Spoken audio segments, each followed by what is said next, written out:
നമസ്കാരം, എല്ലാവർക്കും പ്രവാസി മലയാളിയിലേക്ക് സ്വാഗതം. രാജ്യത്ത് നിലവിലുള്ള പ്രവാസികളുടെ എണ്ണം കുറച്ചുകൊണ്ടുവരാൻ നടപടികൾ കടുപ്പിക്കുകയാണ് കുവൈറ്റ് ഭരണകൂടം.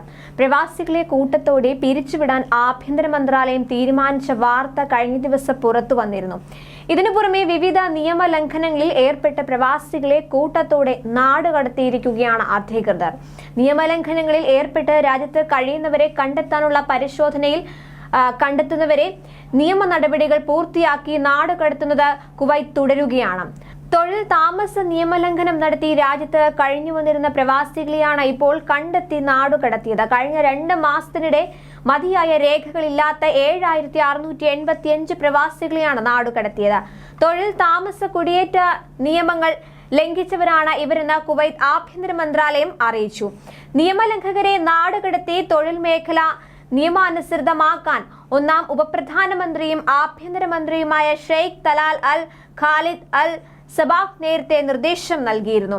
കഴിഞ്ഞ മാസം 3837 പേരെയും ഓഗസ്റ്റ് മാസത്തിൽ 3848 പേരെയുമാണ് മാതൃരാജ്യങ്ങളിലേക്ക് തിരിച്ചയച്ചത്. സെപ്റ്റംബറിൽ നാടുകടത്തപ്പെട്ടവരിൽ 2272 പേർ പുരുഷന്മാരും 1565 പേർ സ്ത്രീകളും ആയിരുന്നു. സ്പോൺസർമാരിൽ നിന്ന് ഒളിച്ചോടിയ ഗാർഹിക ജോലിക്കാർ ഉൾപ്പെടെയുള്ളവരാണിവർ. തൊഴിൽ താമസ രേഖകളുടെ പരിശോധനയ്ക്കിടെ കുവൈത്തിലെ ഒരു ക്ലിനിക്കിൽ നിന്ന് 19 മലയാളി നഴ്സുമാർ ഉൾപ്പെടെ 34 ഇന്ത്യക്കാരെ പിടികൂടി തടവിലിട്ടത് നേരത്തെ വാർത്തയായിരുന്നു. 23 ദിവസം കസ്റ്റഡിയിൽ കഴിഞ്ഞ ശേഷം ഇന്ത്യൻ എംബസിയുടെയും വിദേശകാര്യ മന്ത്രാലയത്തിന്റെയും ശ്രമഫലമായി ആഭ്യന്തരമന്ത്രിയുടെ ഇടപെടലിനെ തുടർന്നാണ് ഇവരെ മോചിപ്പിച്ചത്.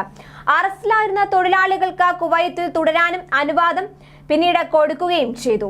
വിഷയത്തിൽ ഇന്ത്യൻ വിദേശകാര്യ മന്ത്രാലയവും കുവൈറ്റ് എംബസിയും ഇടപെട്ടിരുന്നു. ഇതിന് പിന്നാലെയാണ് ഒന്നാം ഉപപ്രധാനമന്ത്രിയും ആഭ്യന്തരമന്ത്രിയുമായ ഷെയ്ഖ് തലാൽ അൽ ഖാലിദ് അൽ സബാഹിന്റെ നേരിട്ടുള്ള ഇടപെടലിനെ തുടർന്ന് തടവിൽ കഴിഞ്ഞിരുന്ന മുഴുവൻ പേരെയും വിട്ടയച്ചതെന്ന് മോചിതരായവരുടെ ബന്ധുക്കൾ അറിയിച്ചത്. കഴിഞ്ഞ മാസമാണ് ഒരു സ്വകാര്യ ക്ലിനിക്കിൽ നടത്തിയ പരിശോധനയിൽ ഇവർ പിടിയിലായത്. പരിശോധനയിൽ ഇവരുടെ പക്കൽ ആവശ്യമായ രേഖകളില്ലെന്ന് കണ്ടെത്തിയതോടെയാണ് നടപടിയെന്നാണ് കുവൈറ്റ് ആഭ്യന്തര മന്ത്രാലയം അറിയിച്ചത്. കുവൈത്തിൽ ജോലി ചെയ്യാനുള്ള ലൈസൻസോ യോഗ്യതയോ ഇവർക്കില്ലെന്നാണ് ഉദ്യോഗസ്ഥർ കണ്ടെത്തിയത്. മാലിയ മേഖലയിൽ സ്ഥിതി ചെയ്യുന്ന ആശുപത്രിയിൽ ഹ്യൂമൻ റിസോഴ്സ് കമ്മിറ്റി നടത്തിയ സുരക്ഷാ പരിശോധനയിലാണ് ഇത്രയും നഴ്സുമാർ അറസ്റ്റിലായത്. അറസ്റ്റിലായ നഴ്സുമാരെ നാടുകടത്തൽ കേന്ദ്രത്തിലേക്ക് പിന്നീട് മാറ്റുകയായിരുന്നു. ഇറാൻ സ്വദേശിയുടെ ഉടമസ്ഥതയിലുള്ളതാണ് ആശുപത്രി എന്നാണ് ജീവനക്കാർ പറഞ്ഞത്. എല്ലാവർക്കും കാലാവധിയുള്ള വിസയും സ്ഥാപനത്തിന്റെ സ്പോൺസർഷിപ്പും ഉണ്ടെന്നും അറിയിച്ചിരുന്നു. തൊഴിൽ മന്ത്രാലയം, ആഭ്യന്തര വകുപ്പ് ഉൾപ്പെടെ 3 വകുപ്പുകളിൽ നിന്നുള്ള ഉദ്യോഗസ്ഥരടങ്ങിയ ഹ്യൂമൻ റിസോഴ്സ് കമ്മിറ്റി സ്വകാര്യ ക്ലിനിക്കിൽ നടത്തിയ സംയുക്ത പരിശോധനയിലാണ് നഴ്സുമാർ പിടിയിലായത്. എന്നാലും കുവൈറ്റിൽ പ്രവാസികൾക്ക് നേരെയുള്ള നടപടികൾ കടുപ്പിക്കുകയാണ്. നിയമലംഘനങ്ങളിൽ ഏർപ്പെട്ട് രാജ്യത്ത് കഴിയുന്നവരെ കണ്ടെത്താനും പരിശോധന തുടരുകയാണ്. കൂടുതൽ പ്രവാസി വാർത്തകൾക്കായി ഈ ചാനൽ സബ്സ്ക്രൈബ് ചെയ്യുക.